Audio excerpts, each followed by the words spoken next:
I mean, everybody talks about Wayne Rooney all the time. He's obviously England captain now. Where do you stand on that? Because it means, you know, not only England captain for now, but presumably we've got 2 years of Wayne Rooney until the World Cup. Where do you stand on Wayne Rooney getting the captaincy again? It's like Rooney gets drops for United and they win 4-1 straight away. You know, it's just like, no, I don't want to base that decision by Mourinho on just that one game, but it's just, we've got to take a look at what Wayne Rooney is doing at the moment. It just ain't working. And it's a bit like Manchester United. It's like, oh, no, we've got to have Wayne Rooney in this team, you know, and it's a bit like England. Oh, what's England without Wayne Rooney, you know? But sometimes I think you've got to try different things because we've been doing it for year after year after year and nothing's come of it and it's simply not working. So, you know, Gareth Southgate, I think he's going to be Rooney's best mate and he's going to play him again. Being the captain, you know, he's the leader. But you look at Wayne Rooney, a guy who just mumbles under his breath and look for inspiration. I think that is the key, you know, we need motivation and we need inspiration from something. Just don't look at Rooney as that figure of God. Who do you look at, though, in this England team? That's the thing. There are certain characters that you have in that team. You've got a Liverpool captain, Jordan Henderson, who doesn't get into the England team. Yeah. Rightly so, I think. He shouldn't be getting ahead of Eric Dyer or Dele Alli or any of those players. No, yeah.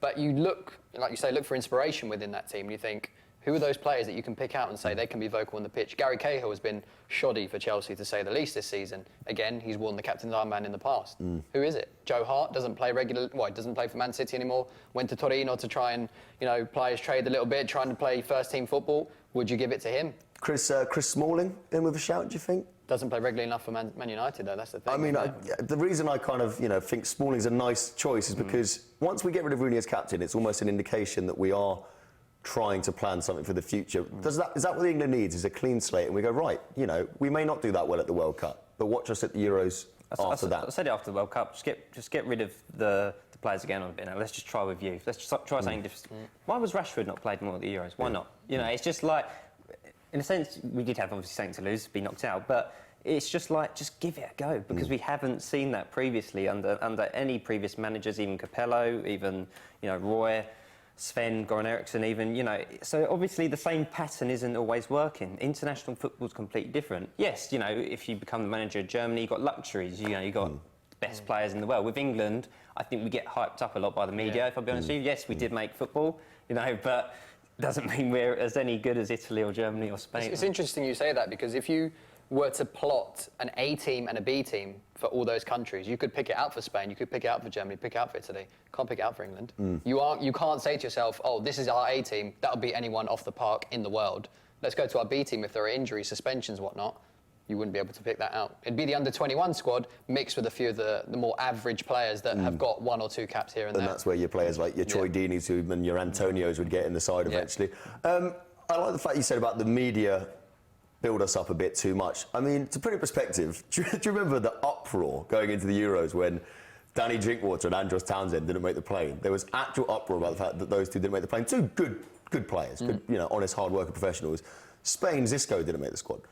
Who would be the guy that we'd expect to carry us through a World Cup if he was playing Costa for England? didn't get in the Spain squad. You know, it's those players. Danny Drinkwater had a fantastic season for Leicester because N'Golo Kante was next to him. That's why he brought the best out of Drinkwater in that Leicester side. That wouldn't translate to international football. No way in hell. I mean, fair play to him, he won the Premier League title, something that my club hasn't done in 12 years, but you know, it would, like even Andros Townsend, someone who's, you know, a left foot merchant who will literally just shoot on sight. You don't want that in your team. Again, he works well in a Palace.